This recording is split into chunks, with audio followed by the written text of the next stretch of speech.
Thank you for joining us for another video from Terril and Company. We are independent wealth managers in St. Louis, Missouri, 33 years in this business, and we will be updating you on our thoughts on world economies, investment markets.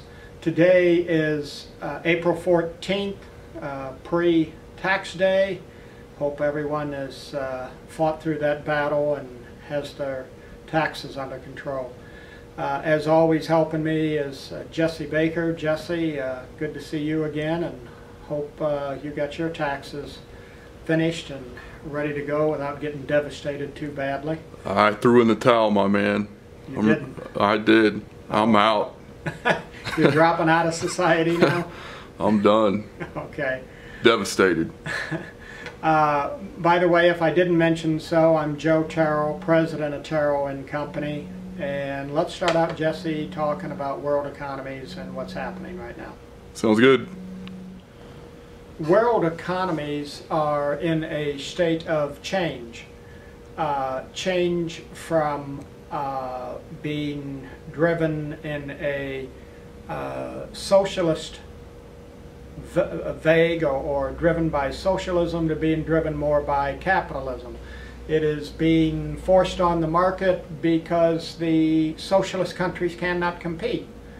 And the capitalistic countries, or the countries that tend to be more capitalistic, are unwilling to lend them money to support their socialist policies that do not produce any net wealth and do not allow them to compete on a worldwide basis. So we see growth in much of Europe flat, no growth, maybe even slightly negative. We do not anticipate that Europe is going to have any type of major recession, but certainly we see no growth there right now for Europe until the transition can be over. It's going to take a little bit of time, perhaps 2 years or more, to fight through the battles with the socialistic employee unions, etc., to get the type of changes that are going to be necessary for those economies to once again grow. China has slowed down. They're still enjoying something close to 7% growth, but certainly nowhere near the 12 or 13% that they once were. So it turns a little bit to the United States, and at the moment outlooks for our economy in the United States look the best. The United States should enjoy 2, perhaps 3% growth this year, fueled by energy, agriculture, housing, autos. We're a long way from clicking on all cylinders, but there are some positives going for our economy. Certainly the growth of government and the growth of taxation, speaking of this being pre-tax day, is a net negative on the economy and is holding it back and keeping us from having perhaps the type of growth that we could be.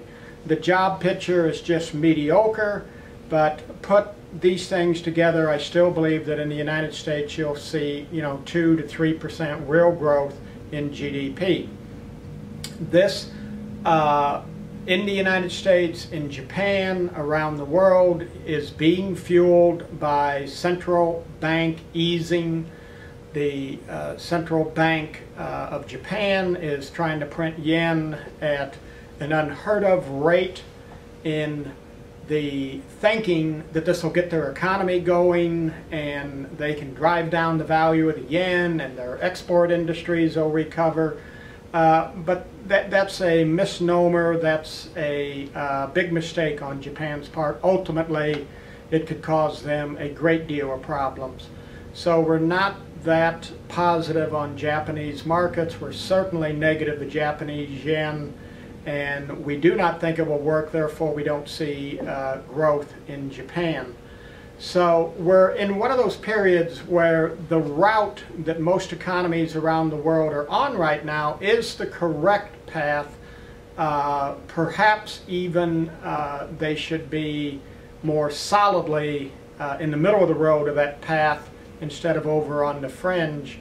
But it's going to take some time to go down that road, to get economies and to a certain extent world confidence restored that these countries are not going to do anything drastic and that they will become participants in the world economy and drive overall world growth.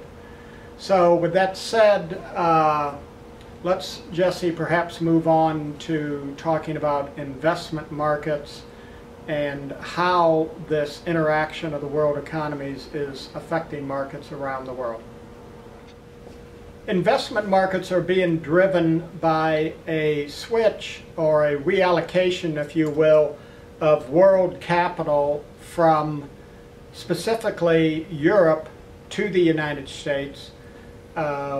I believe that many funds and wealthy individuals throughout Europe and the Middle East are reallocating 5 to 10% of their portfolio to the United States. Their thinking is the US dollar will definitely be stronger than their currency. We are going to have some growth. They're not. So this is all put together a tremendous sum of money, and it should continue to drive the US markets higher. There is demand there throughout the spectrum. Anytime we see any type of pullback, here comes more money in, attempting to buy stocks in particular. The prices of stocks are not expensive. Earnings yields are somewhere around 7.5 to 8%. With interest rates zero around the world, with 10-year government bonds in the United States at 1.8%, this is certainly not expensive.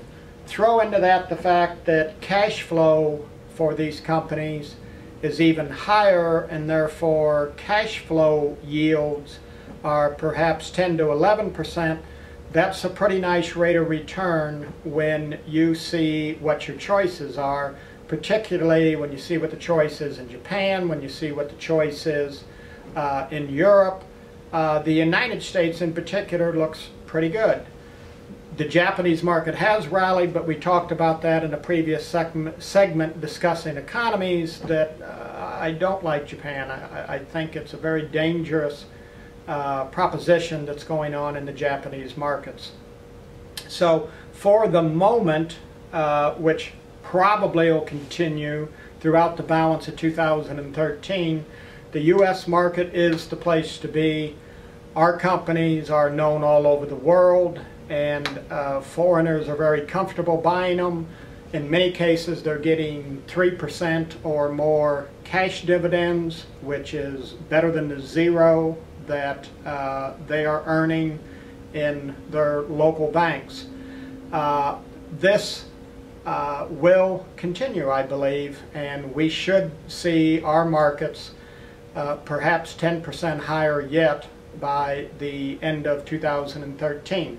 It's earnings season right now. Last week we had the first of the banks come in and report earnings. I saw nothing there to discourage me. I was very pleased that in an otherwise lukewarm economy with a slightly poor market for banking services, the banks are continuing to report all-time record profits. Yes, I understand some of this is from recapturing funds from loan loss reserves, but even without that, the banks are making all-time record profits. This is very encouraging, and it leads me to believe, what will these earnings do? What will the companies be able to pay out in cash dividends if we ever see an improvement in banking markets? In the next couple of weeks, we'll see earnings from most of the industrial companies, and it will be interesting to see how well they do. I think corporate profits are going to be just fine. I don't think it's all being driven by cost cutting. It's being driven by productivity, if you will, and it's also being driven by real sales all over the world.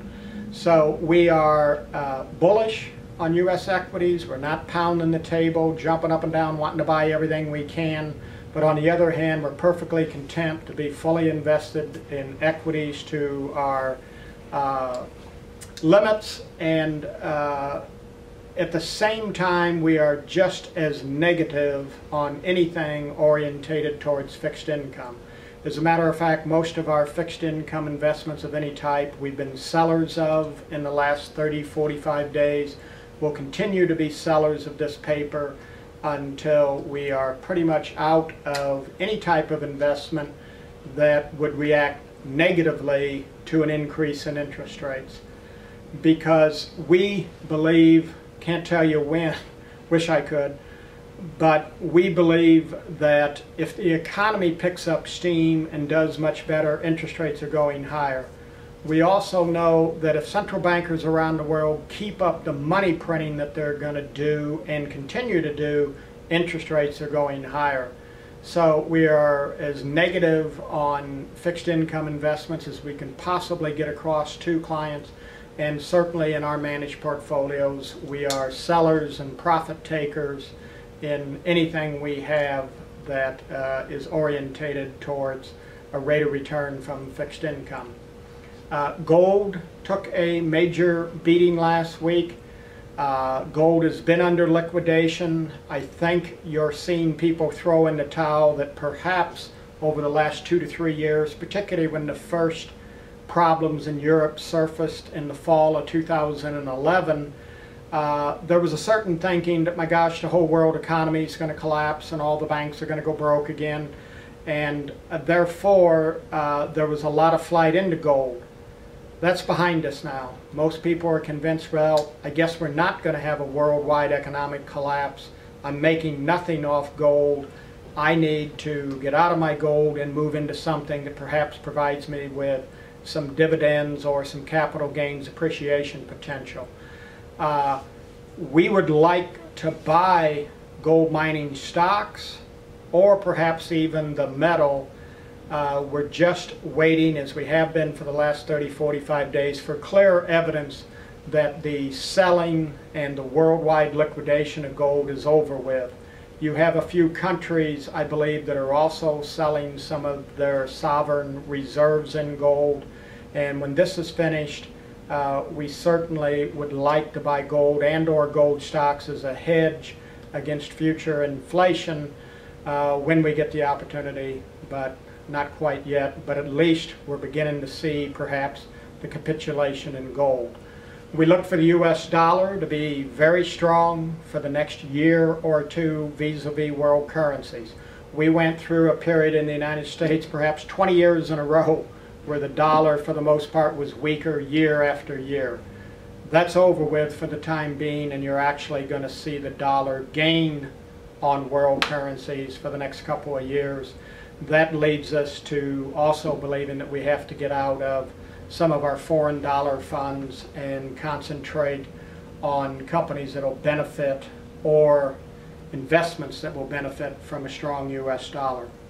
So our rundown in general, we remain constructively positive on equities and cannot stress enough how negative we are on bonds.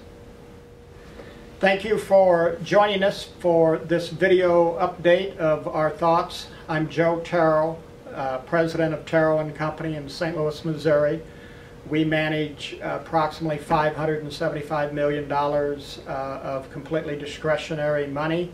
I've been at it 33 years and certainly believe we have a nice track record to show over the years, and we certainly hope that we can continue. So thanks for joining us. We'll probably be back with you in about 30 days or as warranted by events around the world. And Jesse, appreciate your help as always in this, and hope you can get over the trauma of your income taxes. It's immediate triage needed, my man. Okay.